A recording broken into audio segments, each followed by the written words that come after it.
સુરત કામરેતા વલથાણમાં ખેડૂતોનો વિરોધ, ખેતરોમાંથી ગેરકાયદેસર વીજ લાઇન પસાર કરવામાં આવતા વિરોધ, ખેડૂતોની મંજૂરી વિના ખેતરોમાં ઉભા પાકને નષ્ટ કરી વીજ લાઇન નાખવાની કામગીરી કરવામાં આવતા ખેડૂતોમાં રોષ, જમીન સંપાદન કાયદા હેઠળ વીજ લાઇન નાખવામાં ખેડૂતોની માંગ, ખેડૂતોએ રેલી યોજી સુરત કલેક્ટરને રજૂઆત કરી। અમરેલીના શાંતાબા મેડિકલ કોલેજના ઇન્ટર્નશીપ કરતા વિદ્યાર્થીઓ બેઠા ધરણા પર। સ્ટાઇપેન્ડ વધારવાની માંગ સાથે સિવિલ હોસ્પિટલ પરિસરમાં ધરણા કાર્યક્રમ। સરકારી મેડિકલ કોલેજમાં સરકારના નિયમ મુજબ સ્ટાઇપેન્ડ આપવામાં આવે તેવી માંગ। ડાકોર નગરપાલિકામાં હલ્લાબોલ, નગરપાલિકાની નબળી કામગીરીને લઈ ડાકોરના રહીશો પહોંચ્યા નગરપાલિકા।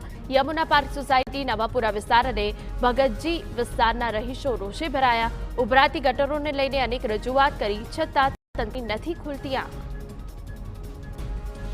સુરત શહેરના 5 ઝોનમાં આજે પાણી કાપ। ઉમરવાડા, ડુંભાલ, કિન્નરી, ઉધના સંઘ, ખટોદરા, અલથાણ, વેસુ તેમજ ડુમસ, ભીમરાડ, આભવા, ગવિયર સહિત વિસ્તારોમાં નહીં મળે પાણી। અંદાજે 12 લાખ લોકોને પાણી નહીં મળે।